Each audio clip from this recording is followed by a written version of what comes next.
Sí. Y la verdad es que aquí tenemos, la actual gestión decidió, como política pública, financiar con dinero del Estado la electricidad a todo el mundo, todo el tiempo. Y aquí, salvo averías puntuales, aquí hemos tenido unos años de constante suministro de energía eléctrica. Aquí la luz no se estaba yendo a nadie, a ninguna hora, ningún día de la semana. Y de un momento a otro se están presentando ya apagones que son programados. O sea, que las EDES sacan el sector de la línea por 4, 5, 6, 7, 8 horas. En el país entero. En todo el país, en todo tipo de circuitos. Y eso está ocurriendo, repito, en un momento de muchísimo calor. Que además entonces viene con una incomodidad adicional, que yo lo decía aquí hace 2 o 3 semanas. Señores, la factura eléctrica sube cuando vienen estas épocas de calor. Sí. Porque es un consumo natural. La nevera suya no consume igual en diciembre o enero que como consume en junio o julio. Consume más. Porque cada vez que usted la abre, ella necesita más tiempo de compresor para poder enfriar al nivel que usted la colocó. Porque el ambiente está caliente. Entonces, eso es normal. Y por eso he dicho, en estos días tienen que tener pendiente ahorro de energía para que no le suba la factura. Hay que tenerlo todavía más pendiente porque además están los muchachos en la casa, que están en el colegio, etcétera, etcétera, etcétera. Son muchos factores que se juntan para que la factura se dispare. Entonces, ¿qué estamos viendo ahora? Y es lo que me preocupa desde el punto de vista social. Calor, ¿verdad? Más bien, apagones, factura más alta y calor. Entonces tú dices, ven acá, eso no pega. no, ¿verdad? Eso da problemas por todos lados. Usted donde quiera que sume eso da problemas. Me están quitando la luz. Pero además me sube la factura. Y ahí además tengo que montar este jodido calor. Entonces la gente cree que le metieron un incremento en la tarifa. No necesariamente. Repito, en esta época del año la factura de la electricidad sube sola. Usted consumiendo lo mismo, prendiendo lo mismo, sube, se incrementa. Entonces son elementos que el gobierno debe atender. No sé qué pasó con Punta Catalina, no sé qué pasó con la generación, pero hay un problema. Otra cosa que parece, y esto hay que esperar a verlo, parece que tras las elecciones el gobierno le va a meter el pico a la reforma eléctrica. Sí.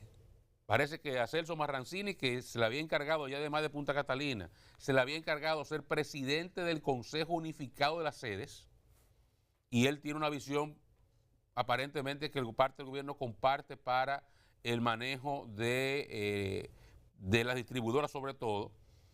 Parecería que va a entrar por ahí. Por ejemplo, el fin de semana, de la pasada semana, muchos rumores sobre la supuesta renuncia de Milton Morrison de Edesur. Pero aparentemente el Consejo sí despidió mucha gente de ahí. Y esa campañita de redes sociales sacando los sueldos del empleado de Morrison, eso no es fortuito, ¿eh? Eso no es gratis. Y no es gratis, no quiero decir que lo estén pagando. Quiero decir que eso tiene una intención detrás. Y parte de la vocería de eso es gente cercana al gobierno. Que lo repliquen otros es otra cosa, pero está saliendo de gente cercana al gobierno.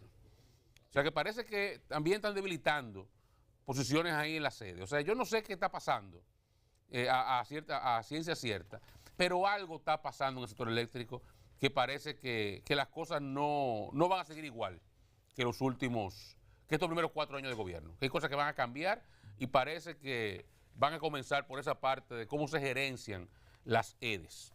Buen día, compañero. Jóvenes, buenos días. Hay una entrevista que le hizo el periódico El Dinero a Morrison, donde él explica que no ha renunciado, sino que él había anunciado en algún momento que solo iba a permanecer en el cargo el periodo de gobierno hasta agosto. Oh, Sí. todo el que está ahí. Todo el que está, eso vamos. hasta Todo el que está por un decreto está hasta el 16 de agosto. Hasta Luis, hasta mayo estaba. Hasta su mes, Luis estaba. Ya Luis, el país lo validó. Sí. Entonces, Luis Abinader es el único de todos que tiene licencia para permanecer después de agosto 4 años, ¿verdad? Sí, sí. Pero todo el que está ahí hasta ese día. Pero mire, yo cuando veo el caso del sector eléctrico, me da mucha pena porque el gobierno no ha logrado. Fíjense ustedes las cosas, los cambios que se han dado en el tiempo con las EDES. El caso de Morrison entró ahí, pero Morrison ha tenido los últimos meses tiempos difíciles parece que hay unos choques con el señor Celso Marrancini, que tiene una personalidad que todos conocemos. Y bueno, al interior de la institución se comenta que es lo que Celso diga y es lo que Celso mande. Entonces, uno sabe las cosas que se dan cuando se han producido situaciones parecidas. Las instituciones no caminan porque tiene al verdadero jefe, lo tiene fuera, y se ha venido dando una situación muy complicada para la administración del señor Morrison. En principio, en lo que él estaba tomando el piso, confrontó también algunas dificultades. En un momento me encontré con él y me habló de cómo había ido lidiando con los problemas que encontró y decía, me han puesto aquí a administrar crisis. No es lo que yo quería del gobierno, no es para lo que yo apoyé al presidente. Sin embargo, la gente sabe, la gente recuerda, la gente vincula al señor Morrison con el tema eléctrico, porque él era el presidente de una entidad que tenía que ver justamente con el tema de la electricidad. No recuerdo el nombre de la...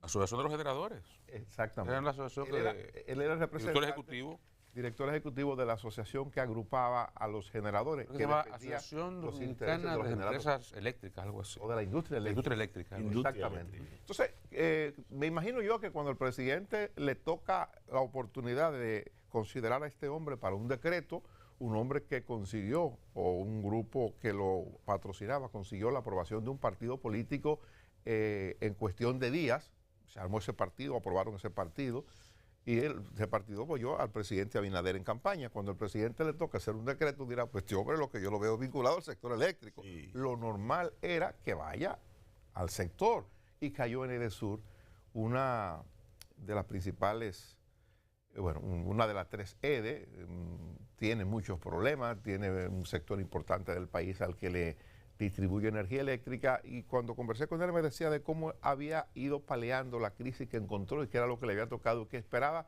que el presidente lo moviera en cualquier momento. Eso solo depende, obvio, del presidente de la República. No esperaba él entonces que pusieran a Celso Marrancini, como lo han puesto en Punta Catalina, y jefe del sector completo, y que se le dieran las cosas que se le están presentando ahora. Yo me imagino que lo de la renuncia, porque eso fue divulgado de manera muy profusa en redes sociales, incluso en medios convencionales, yo llegué a ver la historia de su renuncia, después vi que él aclaró que no se había ido, y bueno, si él aspira a seguir en el gobierno, creo que no le hace bien renunciarle al presidente de la República. Los presidentes aquí no ven eso bien. Parece un desaire a un gobierno que está terminando, pero que se va a iniciar también dentro de poco, el 16 de agosto.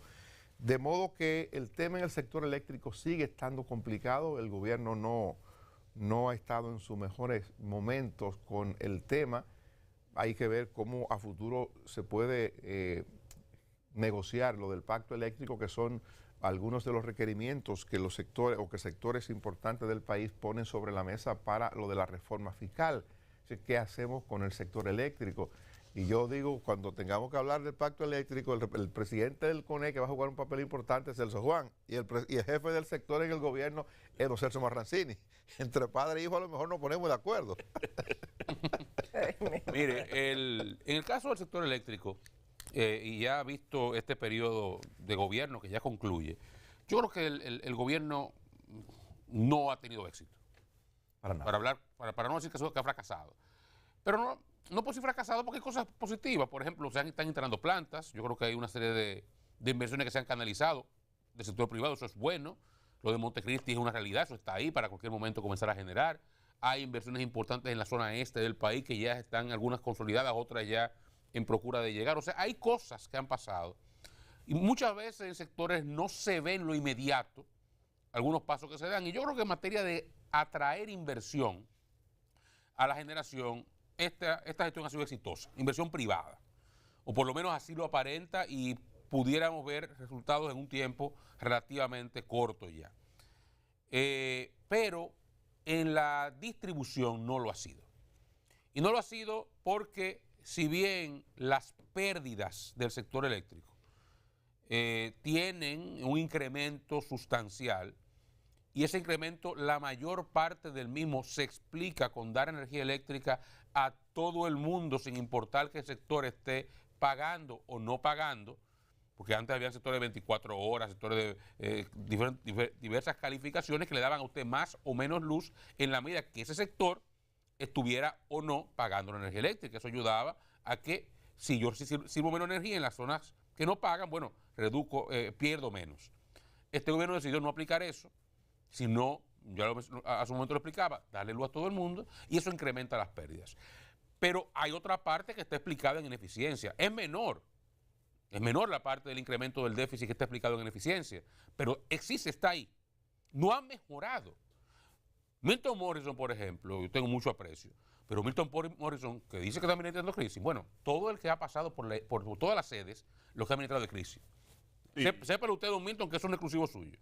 Y segundo, al que usted sustituyó, caballero que yo no conocí, creo que ni lo entrevisté ni siquiera aquí, y no lo conozco todavía, no recuerdo su nombre, para que estemos claros. Al que usted sustituyó, llevó Edesur a los niveles más bajos de pérdida que ha tenido en su historia. Y fue muy eficiente como administrador. O sea, que su gestión lo ha empeorado. Lo de este es a ver quién lo hace peor. Es un concurso que tenemos, a ver quién lo hace peor que el que estaba antes. Y todos han ganado hasta ahora. Ahora, tú el que sigue lo hace peor que el que estaba antes.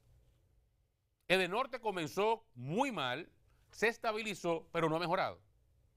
Ellos atribuyen al tema de lo pulpo eléctrico que uno uquea siempre el pasado. Pero no están ni presos, ni compraron equipo, ni han hecho nada. Nada. Entonces, ahí hay necesariamente, y esta visión yo no la tengo porque yo sepa que eso está mal ahora. Yo creo que aquí el sector privado debe involucrarse en la distribución de electricidad, porque lo creo desde el principio. Creo que lo que se produjo aquí cuando se sacaron el sector privado, cuando AES y Unión Fenosa salieron de la sede, fue una contrarreforma dañina. Corregimos el mal con otros males, no con lo que había ocasionado el mal de la reforma, que fue no aplicar los procesos que se dieron, como la transparencia en la tarifa, darle fortaleza a la superintendencia, un largo etcétera. El tema que vino en ese momento, lamentablemente, un incremento en los precios del petróleo. La gente no recuerda tal vez que aquí, como política del mismo gobierno de Venezuela y todo lo que pasaba en ese momento en el mundo, recuerden, por lo menos los más viejos se recordarán que Hugo Chávez fue a una conferencia, no recuerdo dónde, y decía que era imposible, que no podía ser que un litro de Coca-Cola valiera más que un litro de combustible. En ese momento el barril de petróleo estaba a $11 el barril. Y en un momento otro se metió a 100. Subieron los precios de todo. Y hubo una crisis en materia energética, con un campo de generación básicamente dependiente de hidrocarburos, para citar algunas de las cosas. Pero se produjo una contrarreforma y desde entonces, yo no sé cuánto hemos votado en el sector eléctrico, pero no debe ser menos de 15.000 millones de dólares. No menos de ahí, en estos 20 años. Mal contados. Entonces, eso hay que atenderlo, eso hay que resolverlo. Y hay que ir a un modelo en el cual participe el sector privado, que yo creo que es la visión de Celso, yo la comparto. Porque sea lo que sea, independientemente, y no quiero que esto se vea personal porque no lo es, porque esto aplica a todos, pero Edesur es un botín político de país posible. Sí. Como Edenorte, perdón, es un botín político del PRM en Santiago, de un sector del PRM en Santiago. Y así se ha manejado. Y eso tiene que dejar de ser. Porque si ciertamente no es el origen fundamental de todos los males, eso sigue siendo, digamos, una parte pequeña del problema. Hay otros temas que son las pérdidas técnicas, las inversiones que hay que hacer en teletransmisión, todas esas redes que están toditas desactualizadas, obsoletas, que muchísimas pérdidas, todo eso, ahí es que está el dinero. Pero si usted está concentrado en hacer política o mantener un cargo político, a veces no se hacen los impactos que hay que hacerse, que tiene que hacerse, para usted poder conseguir resultados. Y eso ha pasado en el sector eléctrico, nos guste o no nos guste. Entonces, ahora va a venir un proceso, y yo no sé si esto es parte de, verdad, como planteaba el camarada Mao, a profundizar la crisis para encontrar una solución. Tal vez estamos en una campaña para desprestigiar la sede, para poderla vender. Y si es así, está bien. Yo no estoy de acuerdo con eso. O sea, yo no estoy de acuerdo que esa es parte de las teorías. Y yo no lo descarto. Yo tampoco lo descarto. Pero tampoco lo veo mal. Porque aquí yo no le tengo miedo. De hecho, yo favorezco la palabra privatización. Porque usted sabe que aquí hay gente que arranca con un populismo barato con esa vaina. Como si lo privado nada más es ese edificio que está ahí, o ese negocio, no, perdón, lo público, ese edificio o ese negocio que está ahí. Público también son los 15 millones de dólares que se han gastado. ¿O eso no es público? Sí. Eso sí me duelen a mí. Eso sí me duelen a mí. Entonces, eso no puede seguir pasando. Entonces, aquí hay que discutir esos temas. Y ahí vendrán, entonces, toda esta cosa a poner sobre la mesa. Pero hasta ahora, y el concluyo, el gobierno, y tenemos todo que estar de acuerdo en eso, no ha hecho las cosas, no ha hecho la tarea en materia de distribución eléctrica y no puede seguir haciendo lo mismo, esperando resultados diferentes. Tiene que cambiar lo que está haciendo. Y la reforma no ha avanzado Nada. pulgada. Retrocedido. Hemos retrocedido. La verdad es que en materia de oferta, en materia de proyección para aumentar la producción, se han dado pasos importantes. Eso es verdad, pero lo otro también es muy cierto. Pero el sector y eso privado. da pena. Sí, pero el gobierno lo canaliza. Pero de eso se trata. El gobierno ha creado las condiciones para que podamos tener dentro de algún tiempo, y estamos a la puerta de ver eso, lo que está ocurriendo, por ejemplo, en Montecristi. Vamos a tener 800 y tanto por un lado, más 400 por otro. O sea, es cierto que el gobierno ha dado pasos importantes en la dirección de aumentar la oferta de energía eléctrica en el país. Ha creado las condiciones y el sector privado le ha creído y lo ha asumido. O sea, qué bueno que eso ha pasado. Pero yo digo, lo otro es posible que sea parte, y una de las cuestiones por las que generó temor la presencia de don Celso en el sector era porque se pensaba que iba a ocurrir eso, que iba, en esa visión que él tiene, a generar una situación para depreciar la importancia de los activos del sector público en el negocio, como para deprimirlo tanto para poderlo vender a un precio no conveniente a los fines del interés del Estado. O sea, ese tipo de cosas se ha discutido públicamente. ¿Verdad o mentira? No lo sé, y yo no soy experto en el tema eléctrico, pero creo que la gente va a sentir, o la gente está sintiendo esto con lo que Oscar comenzaba el comentario. Hay mucho calor, la energía está y va a estar más cara.